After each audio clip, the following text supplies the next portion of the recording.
Sa tagal ng paghihintay natin, nakakalimutan na natin umasa. Madalas po akong imbitahin mag-talk, lalo na sa probinsya. And usually, ang nagbubook ng plane fare ko, hindi ako, yung organizer. Nung binook ako ng plane ticket, may kasamang pagkain. Ang problema ito, dahil hindi ko ina-expect na may pagkain, busog ako. So ang ginawa ko, nakita ko yung pagkain, binalik ko dun sa paper bag. Pagbaba ko dito sa eroplano, ibibigay ko to sa kung kanino man pwedeng mapakinabangan ito. So pagbaba ko doon, meron akong nakitang janitor na nagtutulak ng basura sa airport.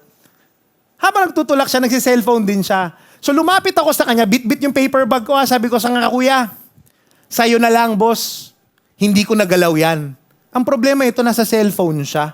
So hindi niya masyadong narinig. Anong ginawa niya? Pagkakuha niya, agad-agad niya tinapon sa basurahan.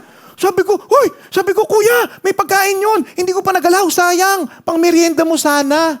Baka hindi ka pa kumakain. Alam mo, sabi ng janitor, naku, sayang. Sir, akala ko po kasi basura. Alam niyo, hindi ko siya masisisi. Because every single day, sa tagal niya nagtatrabaho siguro sa airport, sanay na siya na kapag merong inabot sa kanya ang tao, ano matatanggap niya? Basura. Kaya nung may inabot ako sa kanya, kahit biyaya yun, kahit maganda yun, kahit pagkain yun, dahil ang ini-expect niya basura, akala niya basura. At dahil akala niya basura, itinapon niya and he missed the blessing entirely. Why? Ask me why. Because he was not watching out and he was not expecting a blessing. Minsan ganun tayo eh. Sa tagal ng paghihintay natin, nakakalimutan na natin umasa.